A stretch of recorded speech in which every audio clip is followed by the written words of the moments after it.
Assalamualaikum warahmatullahi wabarakatuh. Saya Rahmawati Muhune. Saya dari jurusan Hukum Tata Negara semester 2 dari Fakultas Syariah IAIN Sultan Amai Gorontalo. Baik, tujuan saya untuk membuat video ini yaitu untuk memenuhi tugas UAS, Hukum Perdata. Nah, sekarang kita masuk materi yang pertama, yaitu Hukum Perdata. Hukum perdata itu secara material mengatur hak dan kewajiban dalam hidup bermasyarakat. Manusia adalah penggerak kehidupan sebagai pendukung hak dan kewajiban. Yang kedua yaitu unsur hukum perdata. Unsur hukum perdata itu ada 3. Yang pertama yaitu peraturan hukum. Peraturan hukum yaitu mencakup serangkaian ketentuan yang mengatur mengenai ketertiban. Yang kedua itu hubungan hukum. Hubungan hukum itu adalah hubungan antar subjek hukum yang diatur oleh hukum yang melahirkan hak dan kewajiban. Yang ketiga yaitu orang sebagai subjek hukum.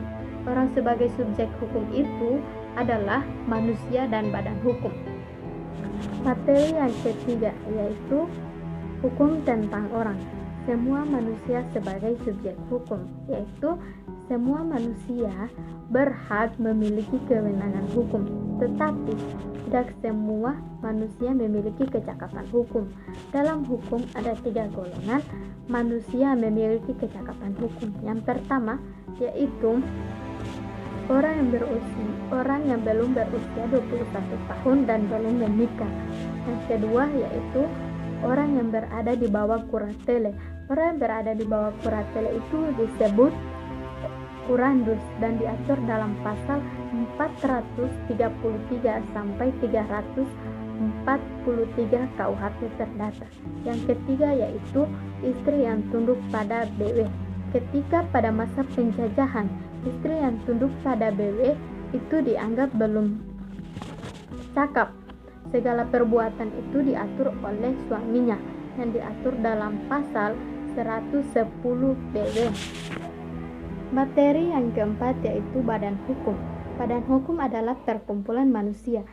Manusia yang oleh hukum dianggap sebagai orang karena mempunyai tujuan tertentu yang dapat mengandung hak dan kewajiban tertentu.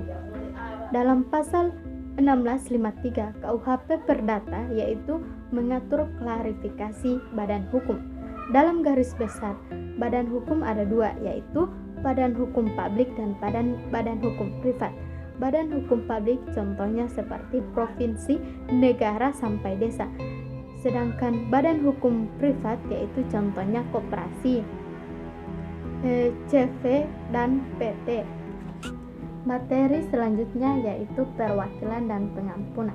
Perwakilan yaitu suatu peristiwa yang dilakukan oleh seseorang kepada subjek hukum yang belum dewasa. Dalam hal ini adalah anak-anak. Sedangkan pengampunan adalah segala suatu peristiwa yang dilakukan oleh seseorang kepada subjek hukum yang belum memiliki kecakapan hukum. Dalam hal ini adalah orang yang belum memiliki kecakapan hukum. Materi yang kelima yaitu hukum keluarga. Keluarga adalah kesatuan kecil yang terdiri dari pasangan suami istri dan anak yang berdiam diri dalam satu rumah tangga. Keluarga dapat dilihat dari kekeluargaan dalam 2 hubungan, yaitu yang pertama 1 hubungan darah. Hubungan darah yaitu hubungan karena keturunan. Yang kedua yaitu hubungan semenda, yaitu hubungan karena perkawinan. Dalam pernikahan ada beberapa syarat material dan formil yang harus dilakukan. Yang pertama yaitu syarat material. Contohnya persetujuan kedua belah pihak. Yang kedua ada izin dari kedua orang tua. Yang ketiga cukup umur.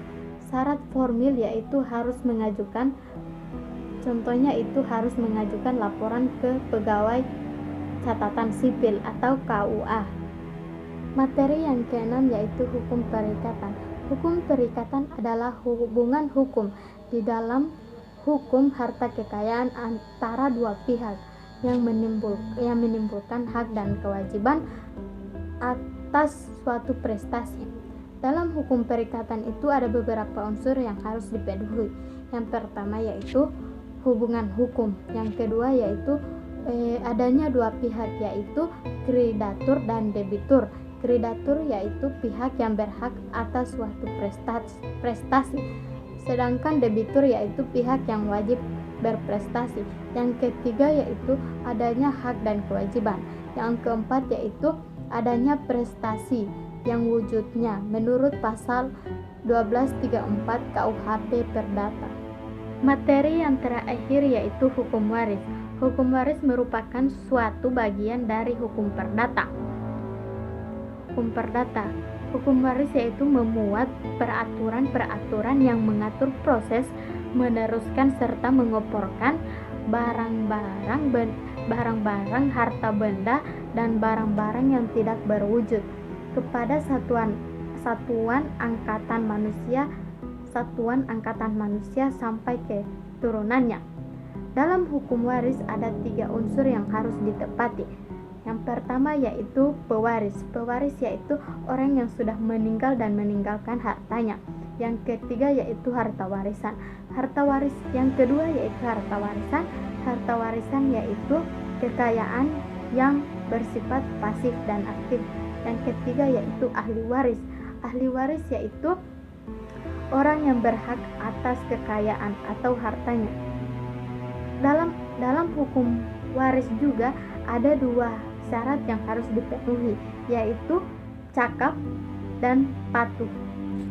Selanjutnya yaitu dalam hukum waris KUHP Perdata menerapkan asas dalam pembagian warisan. Yang pertama yaitu asas keturunan yang diatur dalam pasal 832 KUHP Perdata. Yang kedua yaitu asas antara wanita dan laki-laki yang diatur dalam pasal 852 KUHP Perdata. Yang ketiga yaitu asas legitim atau asas bagian mutlak yang diatur dalam pasal 913 dan 929 KUHP Perdata. Yang keempat yaitu asas mengganti, yaitu yang diatur dalam pasal 481 sampai 846 KUHP Perdata.